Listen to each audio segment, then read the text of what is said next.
O sashi peke jushi meto tram riramling shini degen padi sange shing tu mikte ulwai tokunam takin la chepa shungi dam guru ratna mandala kam niryatayami.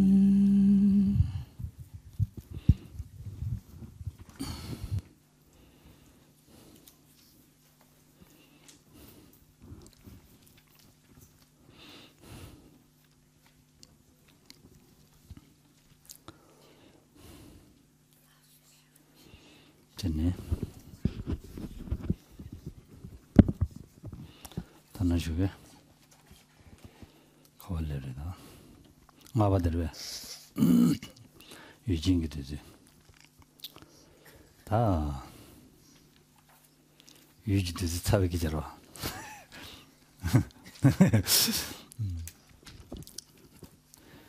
유이대와데 유이대라다 이 군주대 맞다 나다 많이 또 딩이 들어봐. Donc on va reprendre, on s'est arrêté ce matin simplement pour redire un mot donc des objets d'une façon générale, donc des phénomènes, des objets. La division principale en fait est celle en vérité conventionnelle et vérité ultime.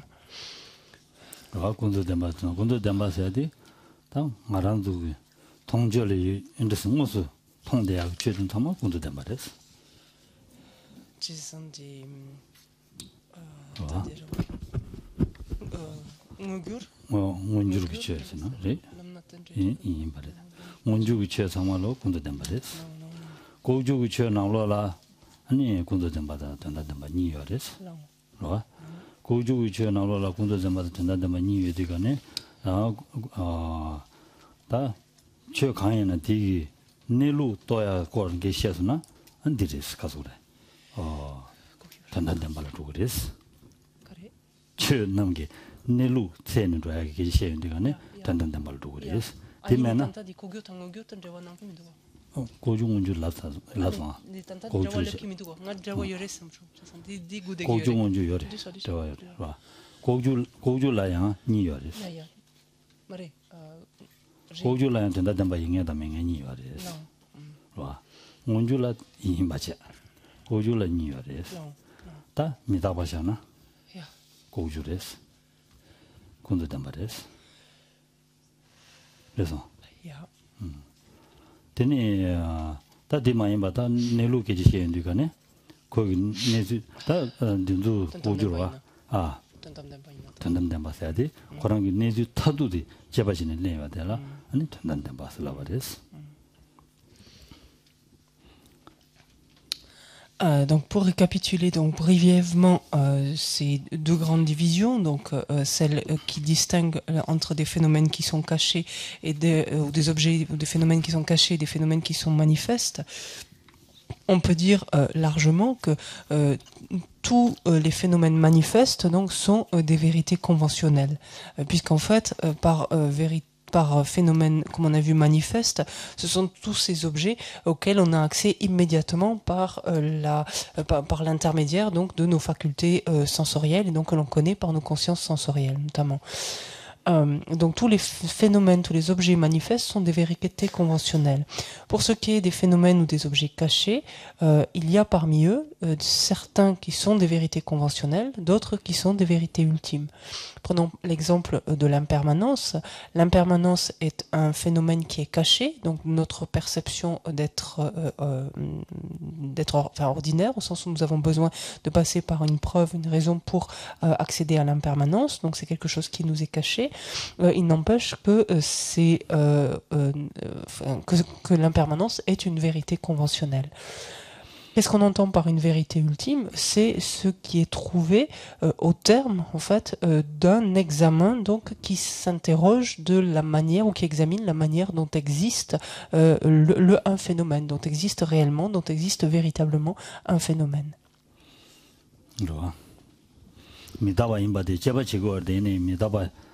임바 또 인디가네 아니 양통디가네 가르통거라나 또 인디가네 거랑 미다바 임바디 임바 거랑 근문에 주대와 아랑 통되고 말이스 alors certes, un facteur ou un phénomène, pardon, tel que l'impermanence est quelque chose qui est caché à notre perception immédiate, donc ce qui en fait un phénomène caché, un objet caché. Il n'empêche que lorsque l'on recherche, donc au travers de l'examen, de l'analyse, ce qu'est l'impermanence, non pas la nature ultime de l'impermanence, mais ce qu'est l'impermanence, on trouve bien quelque chose qui existe en soi, enfin en tout cas qui s'impose à nous comme existant en soi, que l'on qualifie d'impermanence.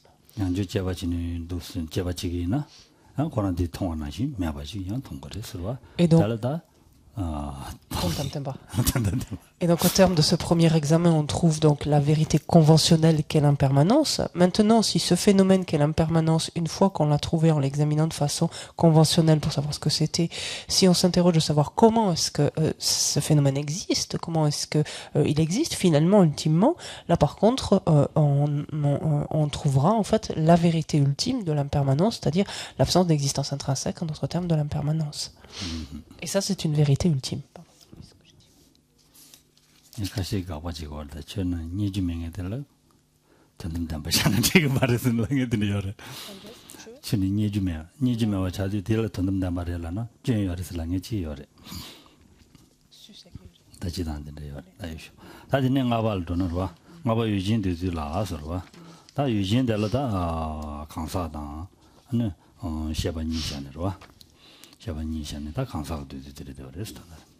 Alors, regardons maintenant ce que pense, du côté des sujets, ce qu'en pensent les Prasangika.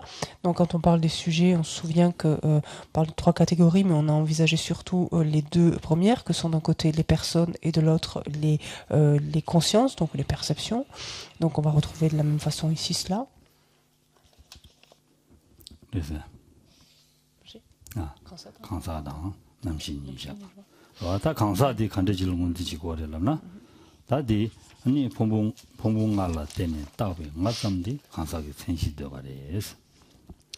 Alors, qu'est-ce que, pour les Prasangika, qu'est-ce qui illustre finalement la personne lorsqu'on la recherche? C'est le simple jeu imputé en dépendance de ces 5 agrégats. C'est cela et cela uniquement qui est avancé donc comme une illustration de la personne, c'est-à-dire comme en fin d'analyse, finalement de manière relative, étant la personne, constituant la personne.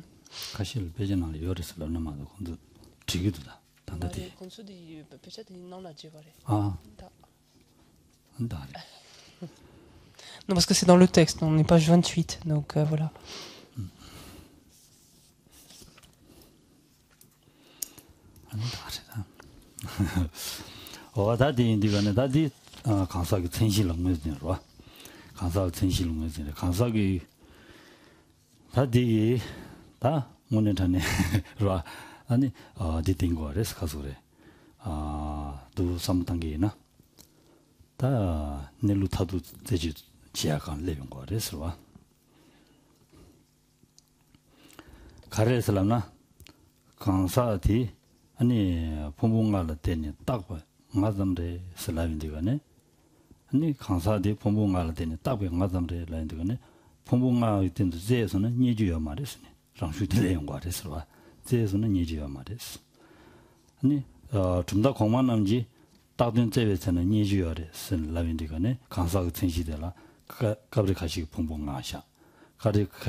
Ici, finalement, lorsque l'on cherche, selon chaque système philosophique, à voir ce qui est considéré donc comme la personne, comme finalement, oui, illustrant, oui, littéralement, oui, ce qu'est une personne. Pour arriver à faire cela, finalement, chacun des systèmes s'interroge de la manière dont existe finalement, ultimement, la personne. Et on a vu, en ce qui concerne donc les autres systèmes philosophiques, chacun des autres systèmes donc considère que lorsqu'ils examinent ce qu'est la personne, donc en dépendance donc de son corps et de son esprit, en d'autres termes, donc de ces 5 agrégats, elles doivent trouver quelque chose. Ces autres écoles, enfin ces autres systèmes doivent trouver autre chose qui soit la personne en tant que telle, faute de quoi ils seraient acculés à l'inexistence même de la personne. C'est ainsi que, comme on l'a vu, donc certaines écoles considèrent que qu'est-ce que la personne, c'est la réunion de ces 5 agrégats, ou c'est la continuité des 5 agrégats, ou c'est la conscience base de tout, c'est Alaya Vishnana, ou encore c'est la conscience mentale. On a vu donc les courants antérieurs, donc tous considèrent finalement qu'il y a quelque chose du côté de ces 5 agrégats qui existe en tant que la personne et qui est donc soit tel type de conscience, soit la réunion des 5 agrégats, etc. Ici, donc, il y a une différence fondamentale, en ce sens que les prasangika considèrent que lorsque l'on examine justement du côté de ces 5 agrégats, qu'est-ce qu'est la personne, en fait, on ne trouve strictement rien, au final, qui soit la personne. Et du côté des 5 agrégats, en les 5 agrégats eux-mêmes, il n'existe strictement rien qui soit la personne. Est-ce pour autant que la personne n'existe pas? Non. La personne, comment existe-t-elle? Comme une simple imputation, une simple désignation, une simple attribution de ce nom à cette base de désignation que sont les 5 agrégats.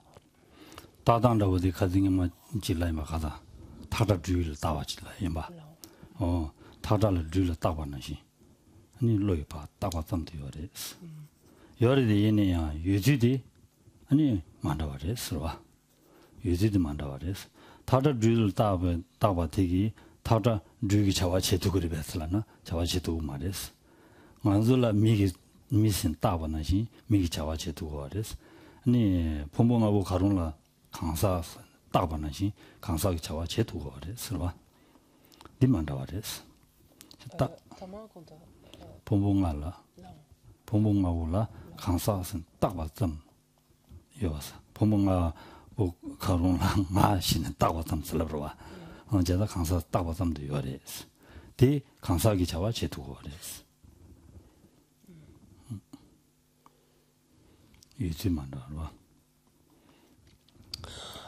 L'exemple à un certain niveau, donc ici donc fonctionne très bien. L'exemple pour comprendre celui-là est celui d'une corde de moucheté donc qui dans la pénombre enroulée et qui dans la pénombre est abusivement prise pour un serpent. Que se passe-t-il à ce moment-là lorsque notre esprit est en contact avec cet objet-là? Il va en fait, on dit littéralement, il va imputer finalement ce terme en quelque sorte de serpent sur cet objet-là. Donc ça, c'est bien quelque chose que fait l'esprit, il attribue quelque chose donc à cet objet-là. Ça n'empêche pas que cet objet existe autrement. Le mode d'existence ici, en fait, en l'occurrence dans le cas de la corde, il n'y a nullement de serpent du côté de l'objet, il y a simplement quelque chose qui est une corde. Il n'empêche que l'esprit lui-même donc a attribué ou a projeté, donc on peut dire dans ce contexte ici, mais a projeté cette notion de serpent sur la corde, et cette seule projection, cette seule attribution suffit à faire engendrer de la peur et un mouvement de recul. Donc on voit bien que ça fonctionne. Donc à un certain niveau, donc l'exemple est tout à fait comparable. Et donc ici, c'est exactement la même chose qui se produit sur cette base que sont ces 5 agrégats, donc est imputé, en fait, pour dire projeté, si on voulait utiliser le même terme, mais plutôt imputé, désigner, en fait, une personne, donc, ou le jeu, ou la personne, et cela suffit, en fait, à permettre le fonctionnement du jeu ou de la personne, de la même façon que le seul fait de projeter ou d'attribuer le terme de serpent à cette corde enroulée suffit à engendrer, donc, peur, mouvement de recul, enfin, etc. This Tawananshi, any Hazule, Dula, Tatala, Du Tawananshi, Tawata Zeraduna, Niju Marvas. Dinashi, Kansas in Pungula Ten Tayo, Tawananshi Zeraduna, Pumbuti in the Kawazene, Kansania Maris. Donc à un certain niveau toujours donc du parallèle, lorsque l'on cherche sur la base de la corde le serpent, ben on est bien en peine parce qu'il y a de serpents nulle part sur cette corde enroulée. Et donc parallèlement, donc à un certain niveau, lorsqu'on cherche sur la base des agrégats le jeu, on est bien en peine aussi parce qu'il n'y a nullement de jeu en fait sur ces agrégats-là, Inéa, ni Pombo de Day, Vision, I did to start la Ligue de Asra.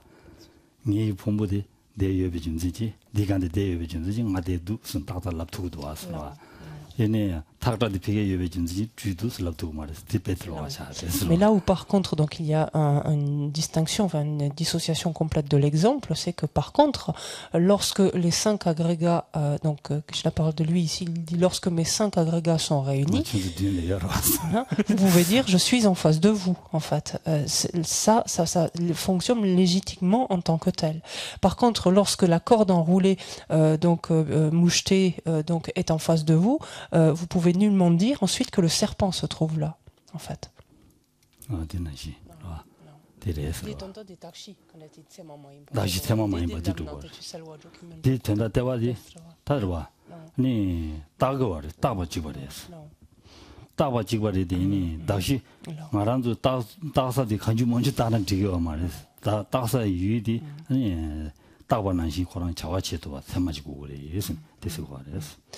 Alors, et vous avez compris donc la différence majeure ici, donc entre la personne, donc les agrégats d'un côté et de l'autre côté la corde et le serpent, et justement la validité ou non de la base de désignation.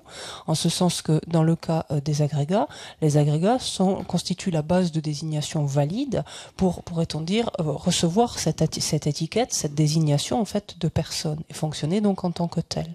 Par contre, la corde mouchetée, donc enroulée, n'est pas la base de désignation valide finalement pour recevoir cette étiquette de serpent et donc ne peut pas fonctionner en tant que serpent. Quand bien même dans les deux cas, comme on l'a vu, la conscience impute donc cette désignation ou attribue cette désignation je sur les agrégats et serpent sur la corde, il n'empêche que dans le premier cas, la base de désignation est valide et donc le phénomène peut fonctionner en tant que tel. Dans le second cas, la base de désignation, c'est-à-dire la corde, n'est pas valide pour recevoir en fait cette désignation serpent et fonctionner en tant que serpent. C'est bon, mon cher. C'est bon, mon cher. C'est chagrin. Ah, c'est vrai. Ah, ça t'es inza. Ça kansaagi, on dit chitan korangi ani. Ah, kasure. Tel tene. Samlo yabu tanu dugina. Dame chamu. Jabachini rotoyagi. Nubajiware, c'est vrai.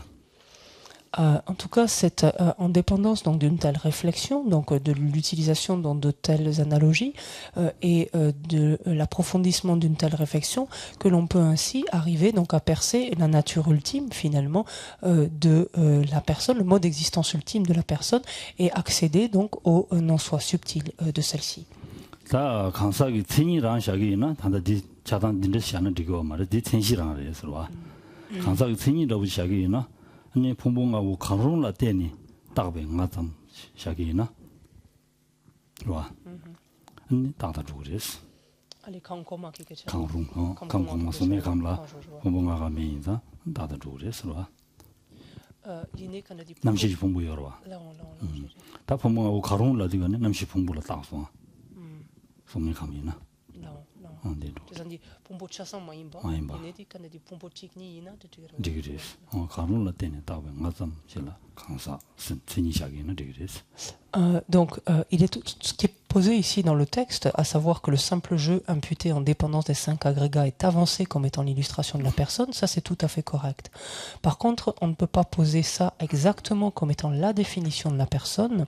C'est une petite nuance qui est à apporter, c'est que si on voulait définir la personne, qu'est-ce que c'est? C'est le simple jeu imputé ou attribué en d'autres termes, donc imputé en dépendance de l'un de ces agrégats, enfin au minimum de l'un ou l'autre de ces agrégats. La définition indiquerait plus précisément. Et pourquoi? Parce que cela fait référence en fait aux êtres des mondes supérieurs, notamment du monde du sans forme, qui, comme le nom l'indique, donc sont bel et bien des êtres, des personnes en l'occurrence, mais qui ne sont pas dotés de l'agrégat de la forme. Voilà, donc c'est pour ça qu'il faudrait rajouter cet aspect dans la définition. Mais le sens sinon est le même.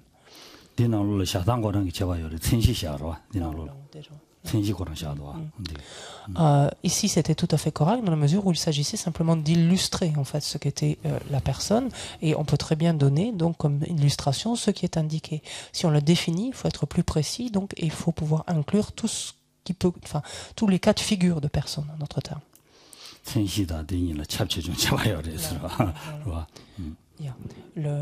On dit littéralement, enfin c'est plus technique, mais on dit que l'extension, en fait, le champ, en d'autres termes, que recouvre en fait la définition, doit par définition, être plus large, plus vaste que celui recouvert par, par une illustration, par un exemple, quelque chose qui l'exemplifie.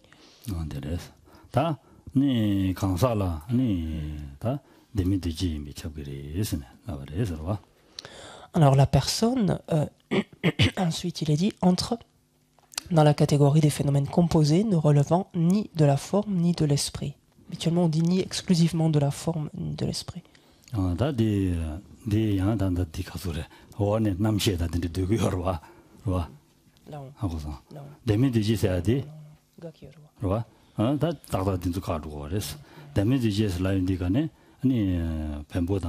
아니 셰바 가야 많이 베게 아니 뒤지질라 데미 뒤지스 라바레스 뒤지들라 숨샤야레스 뱀보 셰바 데미 뒤지 숨샤야레스 안 니니 가야 많이 베게 아니 뒤지들라 아니 딜라바레스 와 데미 뒤지스 라레스 데미 뒤질라 소다 데미 뒤지다 미딘베 데미 뒤지 니샤그레스 소단 데미 다 미딘바 데미 뒤지 니샤고레스 강사 세야디 아니 소단 데미 뒤지레스 소다 미딘베 데미지라다 투이다 미타바다 게지마다 다든 사마샤나 디그와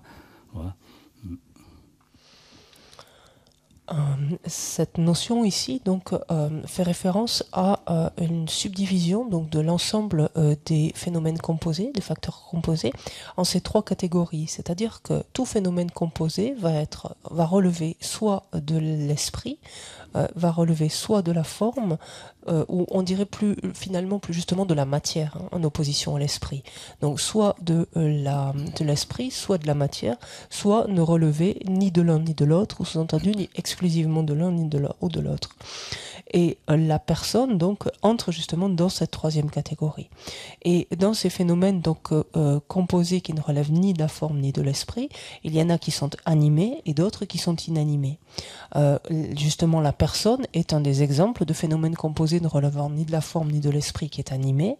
Comme exemple donc de tels phénomènes inanimés, on pourra retrouver la notion du temps, l'aspect, le temps, pas la météo mais le temps qui s'écoule, l'impermanence, la fluctuation, donc d'instant en instant. On peut trouver énormément les empreintes karmiques, par exemple, énormément d'exemples.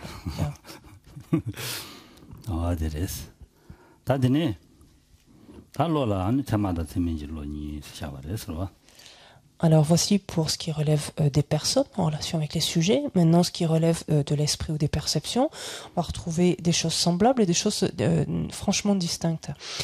Il y a deux types de perceptions. Donc selon les prasangika, enfin ils reconnaissent deux types de perceptions, celles qui sont avérées et celles qui ne le sont pas.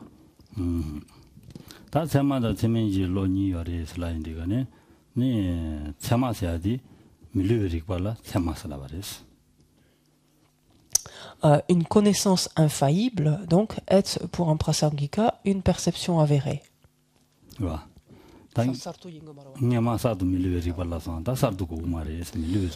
Donc vous avez peut-être au passage noté une petite distinction déjà.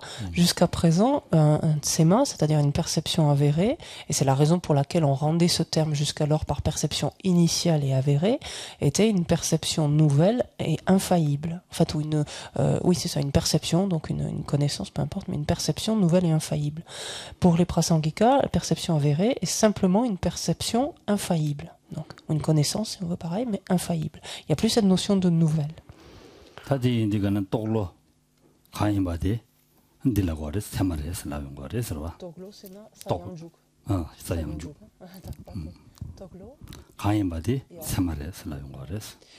Ce qui conduit en fait les prasangika, et ça va être une différence de taille, à considérer finalement que toute perception qui réalise son objet est forcément donc une perception avérée.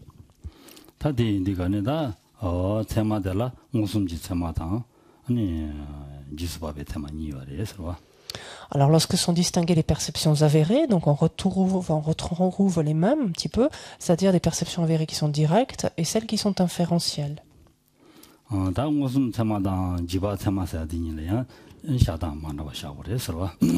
Mais par contre, bien que les expressions soient les mêmes, elles ne seront pas comprises exactement de la même façon.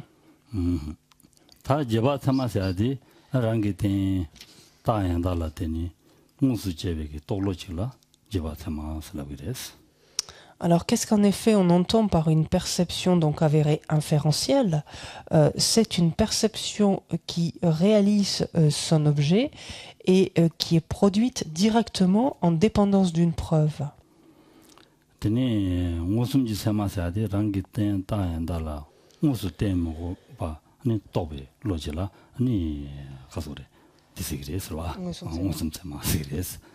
Tandis que inversement, donc une perception avérée, elle est directe, c'est une perception qui réalise son objet sans être produite directement en dépendance d'une preuve.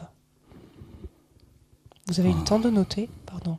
Donc, je reprends la dernière et puis c'est l'inverse, hein, l'une et l'autre. La perception avérée directe, c'est une perception donc, qui réalise son objet, puisqu'on a dit elle est avérée, c'est qu'elle réalise son objet. Une perception qui réalise son objet, et elle est directe parce qu'elle n'est pas produite directement en dépendance d'une preuve.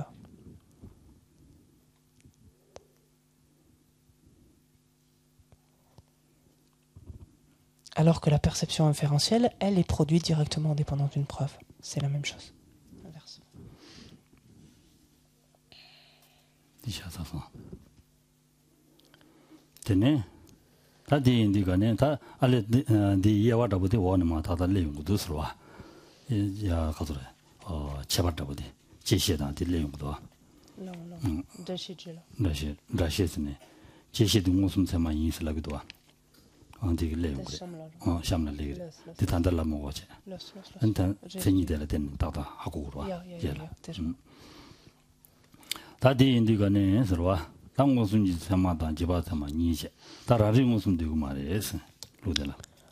Alors, pour ce qui est des perceptions donc avérées directes, on se souvient qu'on avait jusqu'alors parlé de 4 perceptions, en tout cas pour certaines des écoles.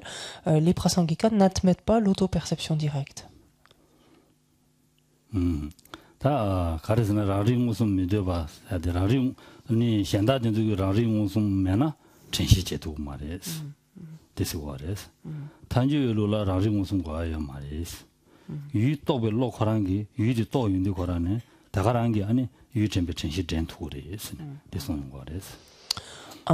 On se souvient de cette notion d'auto-perception directe.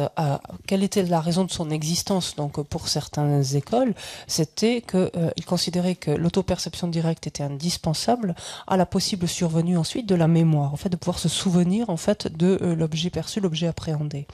Un courant comme les Prasangika disent qu'on n'a absolument pas besoin de stipuler l'existence d'une telle auto-perception. En fait, étant donné que la simple réalisation de l'objet, donc par la conscience qui réalise donc son objet, quelle que soit la conscience qui réalise son objet, la simple réalisation de l'objet par une conscience suffit à induire ensuite le souvenir de celui-ci. Et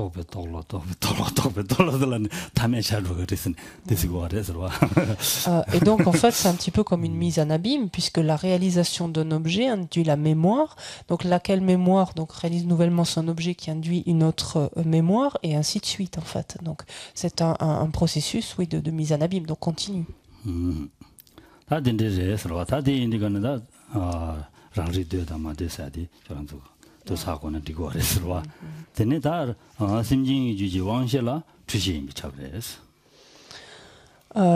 autre notion donc pour les Prasangika donc est qu'une perception sensorielle, donc qui est une perception donc directe sensorielle. Donc une perception sensorielle donc dans le continuum d'un être, ça pourrait être ailleurs, mais est nécessairement une perception trompeuse.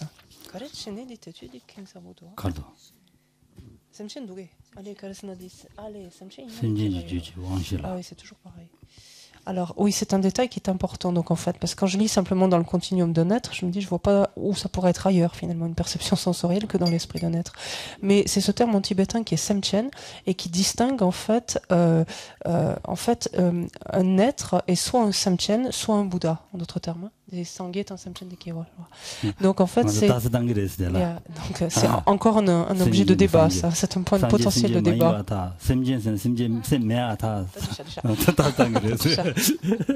Si vous voulez, mais vous y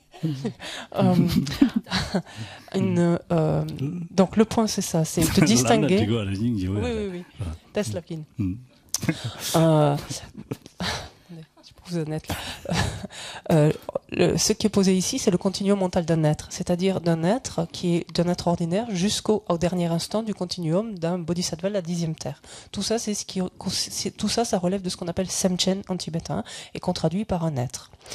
Un Bouddha donc n'est plus un Semchen, donc ce qui effectivement fait, on pourrait dire, le chou gras des débats, si j'ose dire, en ce sens que en tibétain en plus Semchen veut dire être doté d'un esprit. Alors de suite les contradicteurs s'engouffrent là-dedans, ils disent qu'est-ce que ça veut dire alors qu'un Bouddha n'est pas doté d'un esprit. Donc ça ensuite c'est le jeu des débats et il y a beaucoup d'arguments donc qui tournent autour de cela. C'est pas le propos ici de ce point-là. Pourquoi spécifier en fait? Crachez pas. Pourquoi spécifier que cette perception sensorielle, donc qui est dans le continuum d'un être, c'est-à-dire je vais utiliser un autre mot, mais d'un individu autre qu'un Bouddha, c'est parce que, bien entendu, une perception sensorielle dans le continuum d'un Bouddha, elle ne peut pas être trompeuse. Ça, ce serait un non-sens complet. Donc c'est pour ça. Dans le continuum de tout individu autre que des Bouddhas, donc c'est pour ça dans le continuum d'un être, d'un Semchen, toute perception sensorielle est forcément trompeuse.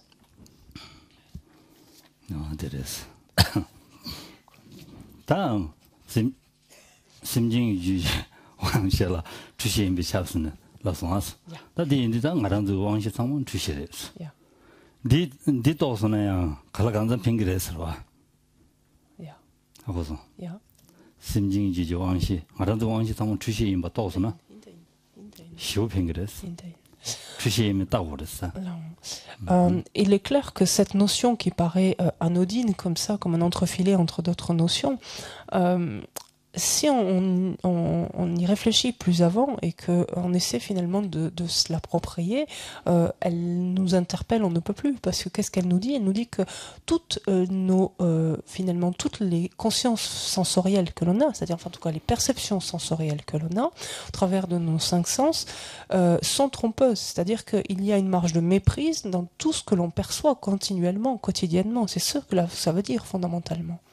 Donc ça, c'est quelque chose qui nous est extrêmement utile, déjà d'émettre en doute en relation avec cela.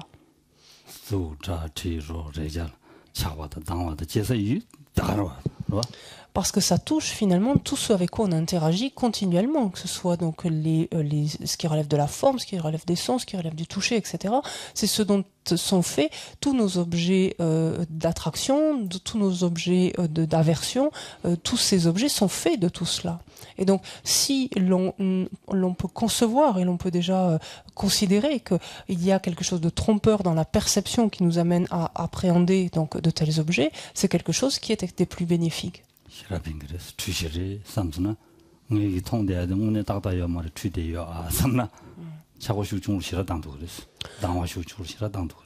Parce que bien sûr, alors que cet objet d'attachement ou d'attraction s'impose comme si plaisant, si séduisant, attractif, tout ce que l'on veut, si simultanément on se dit mais attention, attention, il y a quelque chose de trompeur dans la perception que j'ai de ce phénomène-là, mais de suite on lui prête plus exactement les mêmes qualités, ou on le part pas autant des mêmes qualités, ou si puissamment.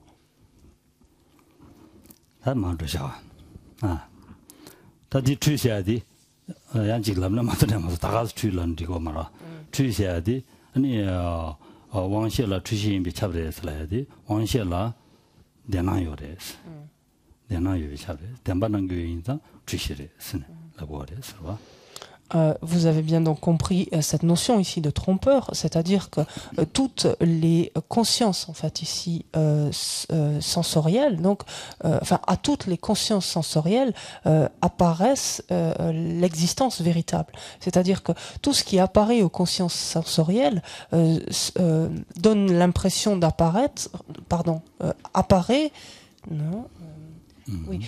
donne l'impression d'exister en fait de son propre côté, donne l'impression d'exister réellement, véritablement. Et c'est là la méprise, c'est là la tromperie qu'il y a dans la perception.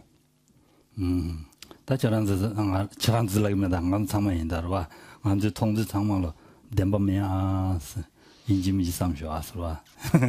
Et donc, c'est là où on a tous intérêt, donc vous autres comme moi-même, de chaque fois que l'on interagit avec n'importe quel phénomène, ainsi rapporté en fait ou perçu par nos perceptions sensorielles, d'ores et déjà, de nous dire ça donne l'impression d'être vrai, mais c'est pas ça, c'est pas vrai en fait. C'est entendu, vous êtes pas, ou ce phénomène n'est pas vraiment comme il me donne l'impression d'être. Demba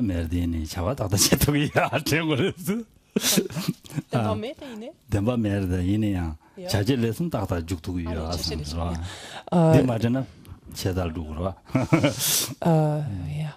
Et donc certes, le phénomène donc appréhendé n'existe pas vraiment tel qu'il apparaît, donc n'existe pas réellement tel qu'il apparaît. Il n'empêche qu'il a un mode d'existence qui lui permet de fonctionner. Et surtout, parez-vous de ce garde-fou chaque fois que vous envisagez ce point de remettre en question son existence en fait. Surtout, amenez cela à votre esprit, c'est-à-dire non, il n'existe pas réellement, mais attention, il y a un niveau d'existence qui lui permet de fonctionner.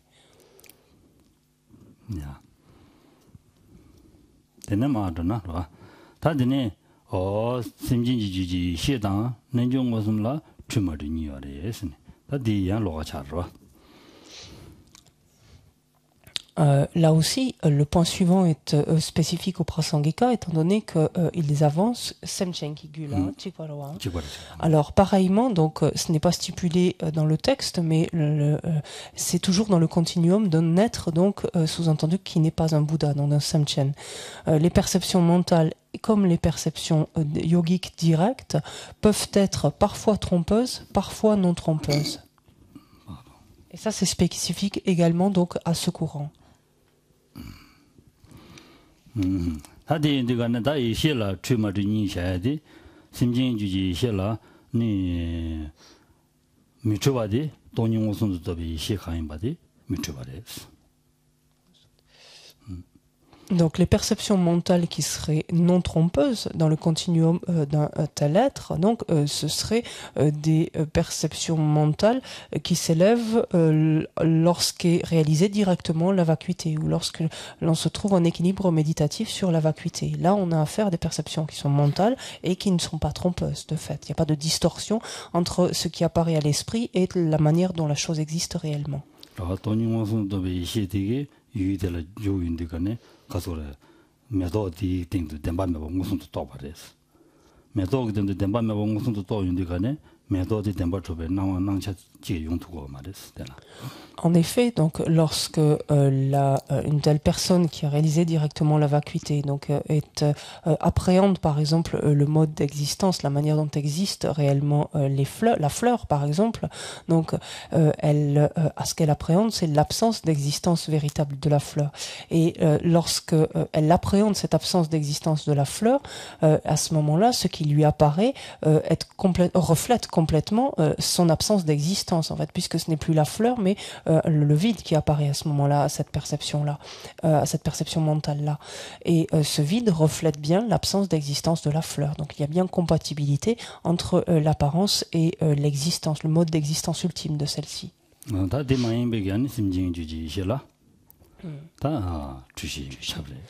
Et donc c'est le seul cas de figure, pourrait-on dire, où la perception mentale dans le continuum d'un être donc est non trompeuse. Toutes les autres perceptions mentales, sinon, sont trompeuses.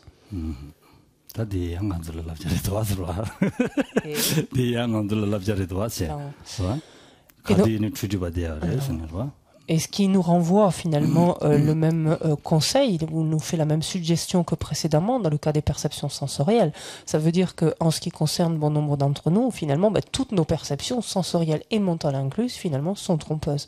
Donc de savoir remettre en question et ne pas adhérer les yeux fermés, pourrait-on dire, à chacune de nos perceptions, à toutes les apparences qui s'élèvent à nos perceptions, justement, de savoir qu'elles ne sont pas, qu'elles sont incorrectes. En fait, qu'elles sont trompeuses.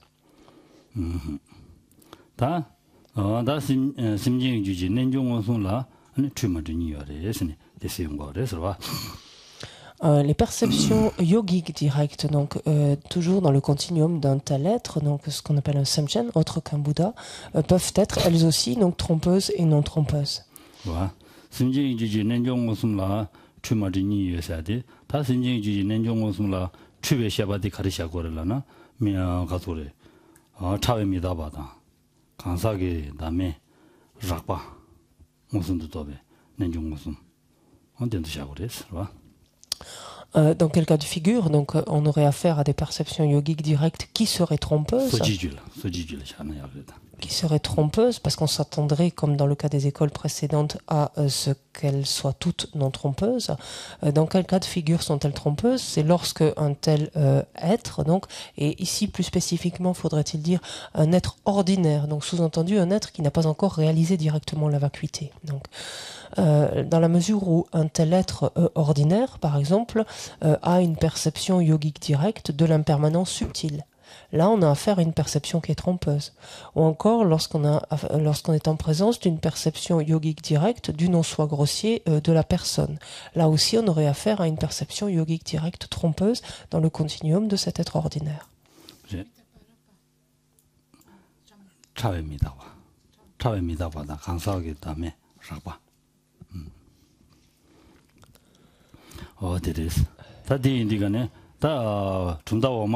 아니 차에 미다바다 가자게 다음에 라바 무슨 도 nen종 무슨 소지줄을 매슬라로 Allez, 요말 소지줄 요말 저선 추시 용식이 말어. 제상 요말 슬레그리스 저선 근데 처음이다 근데 미다고 처음 토예라 근데 돈이 근데 파글람 요거 기여래. nen종 무슨 줘야라 아우제 이거 소원이 계시고라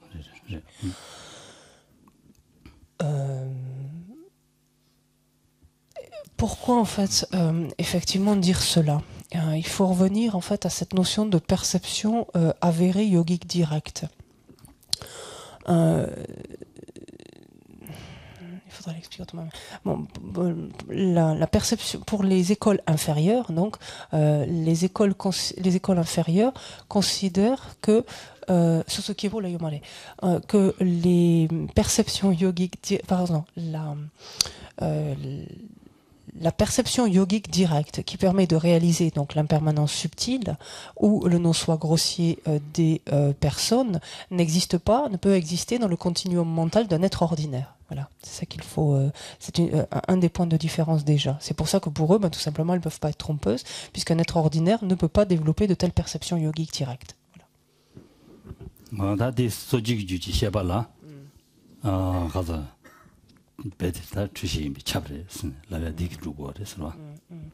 Et étant donné que justement donc les prasangika admettent que être ordinaire dans le continuum d'un tel être ordinaire peuvent s'élever de telles perceptions yogiques directes, donc qui réalisent l'impermanence subtile non soit ce grossier des personnes,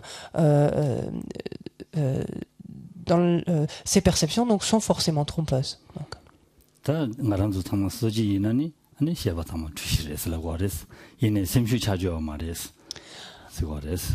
Alors la conclusion à laquelle on arrive, en fait, avec les prasangika, c'est que finalement, toute perception dans le continuum d'un être ordinaire est forcément trompeuse, quelle qu'en soit sa nature. Ceci étant posé, ceci étant dit, il n'y a pas pour autant de quoi nous décourager.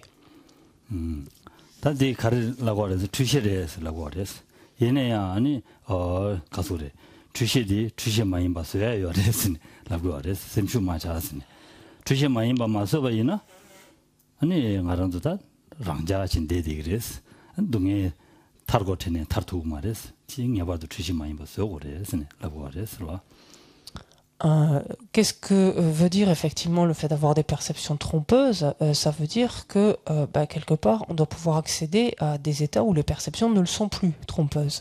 Et c'est tout le propos finalement de notre étude, de notre réflexion, de notre cheminement. Parce que si on reste en l'état et si surtout on ne touche pas ces perceptions trompeuses, on les laisse telles qu'elles sont, mais que l'on continue à vouloir ou à aspirer donc enfin au bonheur, au bien-être, etc. Ça c'est quelque chose de complètement inconcevable en fait. La condition pour ce faire est d'arriver progressivement à nous défaire, à nous débarrasser de nos perceptions trompeuses. Et c'est chose qui est faisable.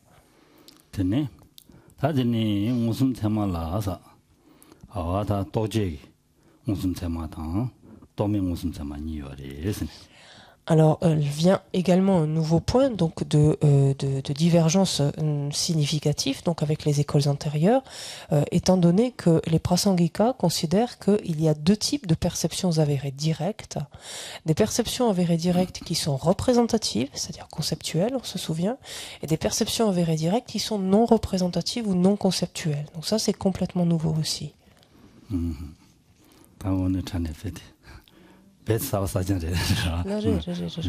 Donc on voit bien, ce sont les mêmes expressions, mais on voit bien que cela est défini complètement différemment en fait par ce système.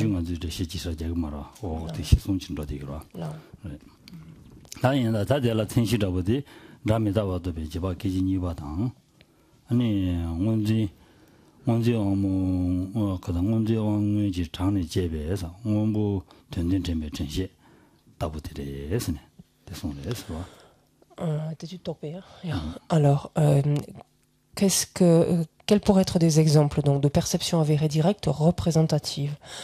Ça peut être donc le deuxième instant d'une perception inférentielle qui réalise l'impermanence du son. Ça, c'est un exemple de perception avérée directe représentative. De même, le souvenir, donc souvenir qui est bien entendu une conscience, donc le souvenir qui se remémore en fait le bleu, et un bleu donc qui est conforme donc avec la réalité, donc ce qu'on entend par concordant avec le fait, le bleu qui se remémore, un souvenir qui se remémore le bleu, et dont la genèse, c'est-à-dire la genèse de ce souvenir, donc est provoquée par une perception directe sensorielle appréhendant le bleu. Donc un tel souvenir, donc dans ces conditions-là, est également un exemple de perception avérée directe représentative.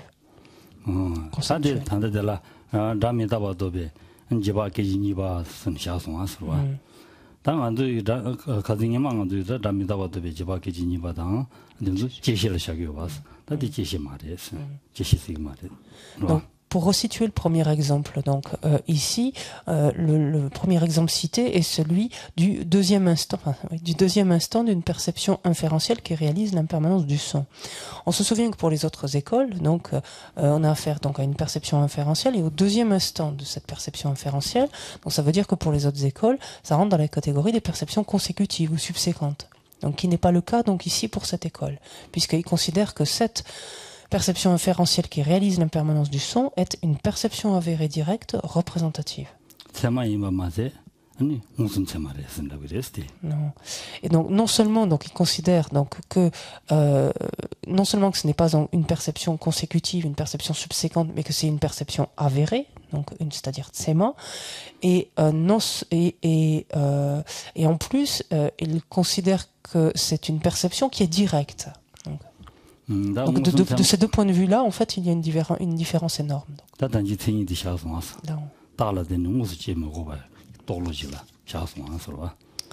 Et donc c'est ce qui permet de revenir à la définition que l'on a donnée pour cette école, justement, de la perception de la perception avérée directe. Qu'est-ce qu'on en a dit? On avait dit que c'était une perception qui réalise son objet sans être produite directement en dépendance d'une preuve.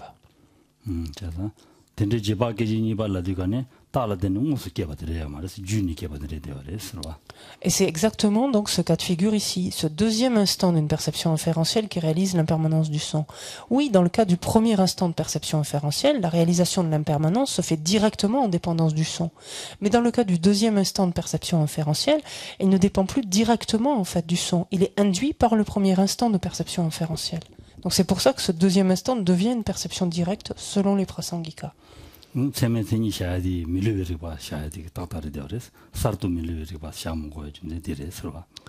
Par contre, il est tout à fait possible, enfin, il est tout à fait juste de leur point de vue de considérer ce deuxième instant comme une perception avérée, étant entendu qu'on se souvient que pour les Prasangika, perception avérée signifie une perception qui est infaillible. Et en aucun cas, à aucun moment vient cette notion de nouvellement. Elle ne doit pas être nouvelle ou elle ne doit pas être nouvelle. Voilà. Donc ce deuxième instant illustre bien donc ce qui est pour eux à la fois une perception qui est avérée, qui est directe et qui est représentative.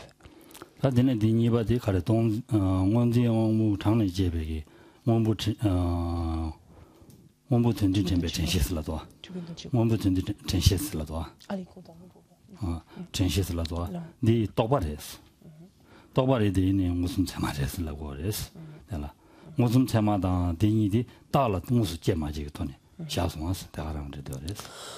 Et le deuxième exemple pourrait également être déroutant, en ce sens que le souvenir en fait de ce bleu, en d'autres termes, c'est une mémoire du bleu, et qui dit mémoire ou souvenir implique en fait qu'il y ait conceptualisation. Donc il s'agit bien d'une perception représentative, une perception conceptuelle. Et donc pour les autres écoles, ce serait complètement incompatible avec le fait d'une perception directe. Si une perception est directe, elle peut pas être représentative, elle peut pas être conceptuelle. Pour eux, ça ne pose pas de problème, étant donné que la notion en fait de direct se situe simplement quant au fait de dépendre directement ou non en fait d'une preuve, d'être produit directement ou non en dépendance d'une preuve.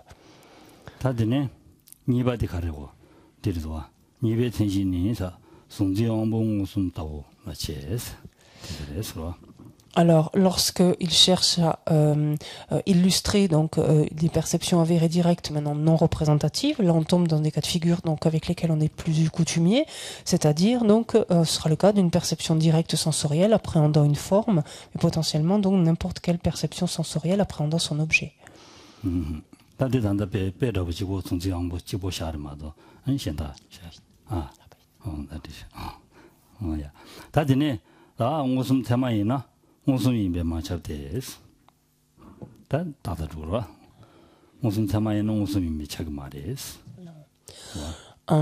Une perception, donc ensuite c'est ce nouveau point, une perception avérée directe n'a pas nécessairement d'objet perceptible, puisque une perception directe yogique n'a forcément pas d'objet perceptible.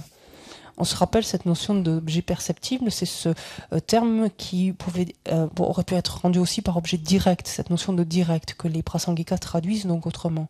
Et on avait vu qu'objet perceptible ou direct est synonyme d'objet manifeste. C'était au bas de la page 27. On va retrouver.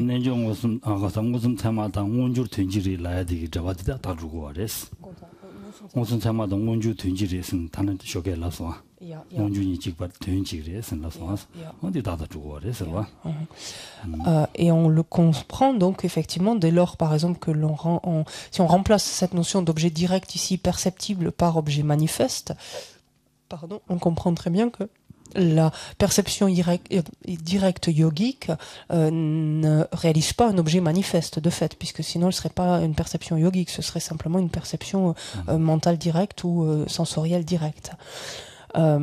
Donc la perception yogique directe a forcément donc un objet qui est caché, et donc c'est-à-dire un objet qui n'est pas perceptible. Donc.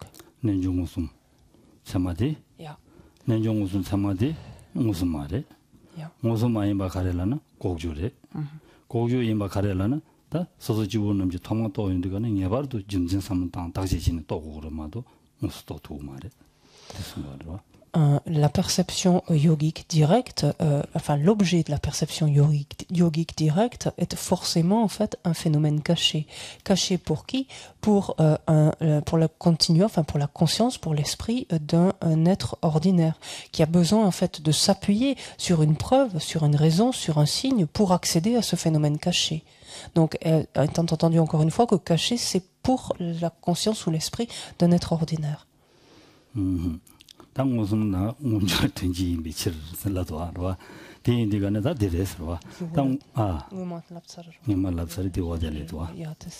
Et on retrouve d'ailleurs ce qui était au bas de la page 27, ce point donc qui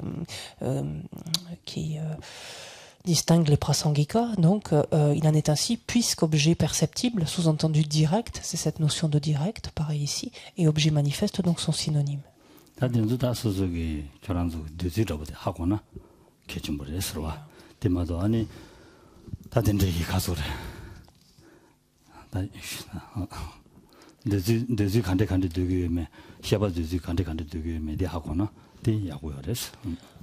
Donc, lorsque vous étudiez cela ou lorsque vous revenez en fait sur ces points-là, il serait important que vous arriviez donc à bien comprendre ce qui distingue en fait chacune de ces notions en fait d'un système à l'autre en fait. Comment chacun des courants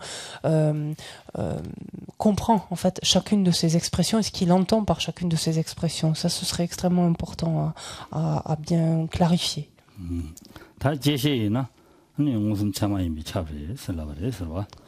Et pareil, donc on retrouve ici cette autre différence qui est qu'une perception consécutive ou subséquente est forcément, obligatoirement, une perception avérée directe.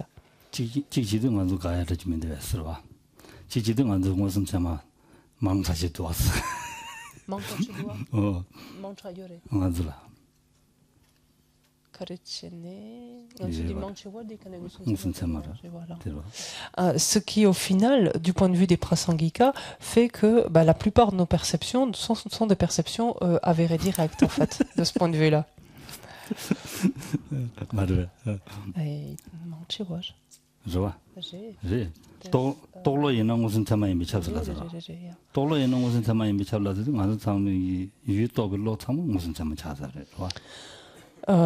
Pourquoi est-ce qu'on peut dire une telle chose? C'est parce que, comme disent les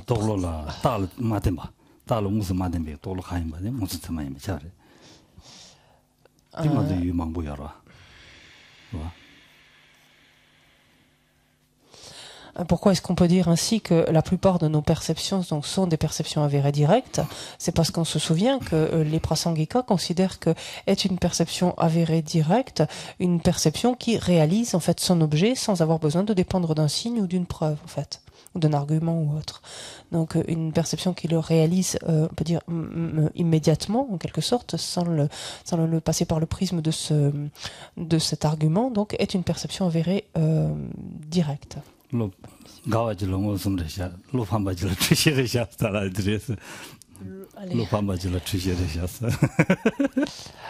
Donc ça, on pourrait dire, c'est le bon côté de l'histoire. Ce qui tempérait un peu cette bonne nouvelle, c'est que quand même toutes ces perceptions sont trompeuses, comme on a dit tout à l'heure.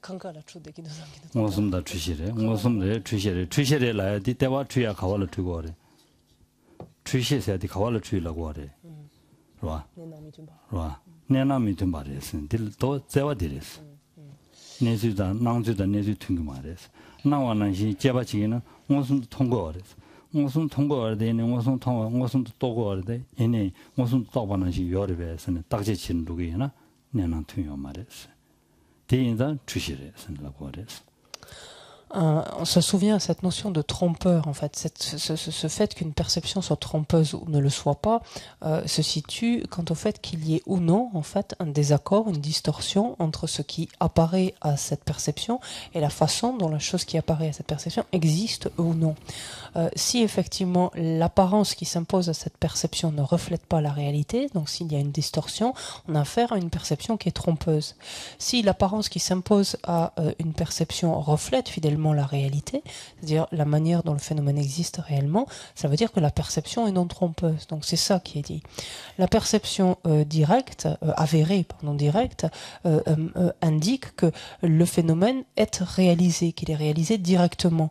Mais il peut être réalisé directement tout en se méprenant quant à son mode d'existence. C'est ça en fait ce qu'apportent en fait les prasangika comme distinction.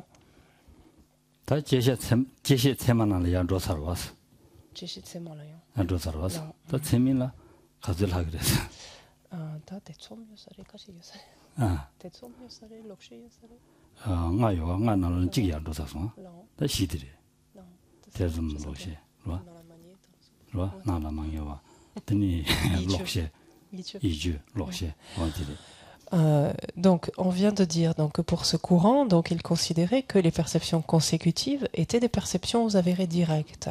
Donc, si on parle de perceptions avérées, c'est qu'il y a des perceptions non avérées.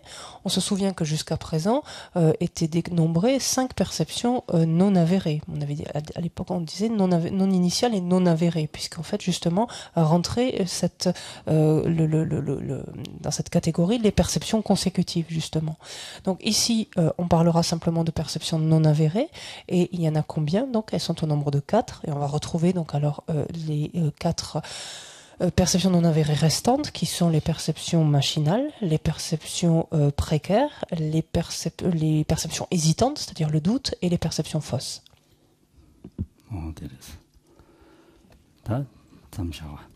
Allez, Roger, on s'arrête là. D'accord. Oui.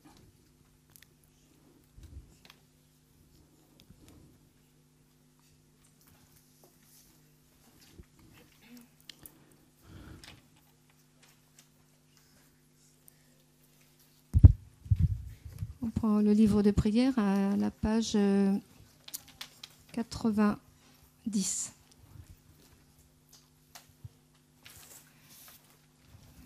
O sashi peki chushin metok tam rabling shini de gen padi sangi shing tu mikte ulwayi drokunam takshin la chupar shungi guru ratna mandala kamye yatayan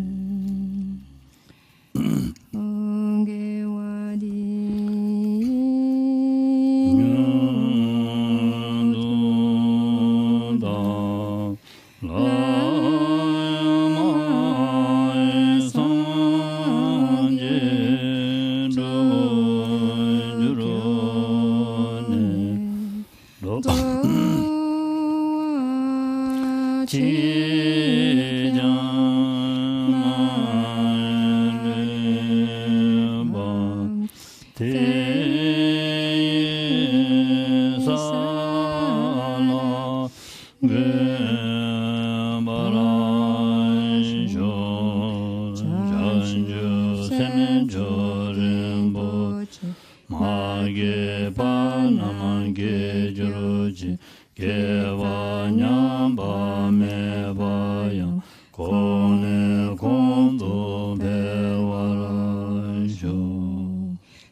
Nabe Moten Zinjado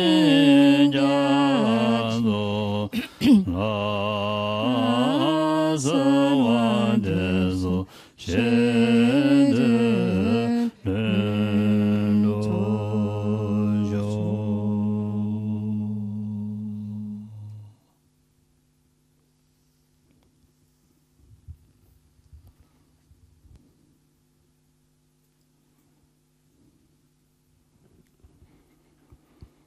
Merci beaucoup.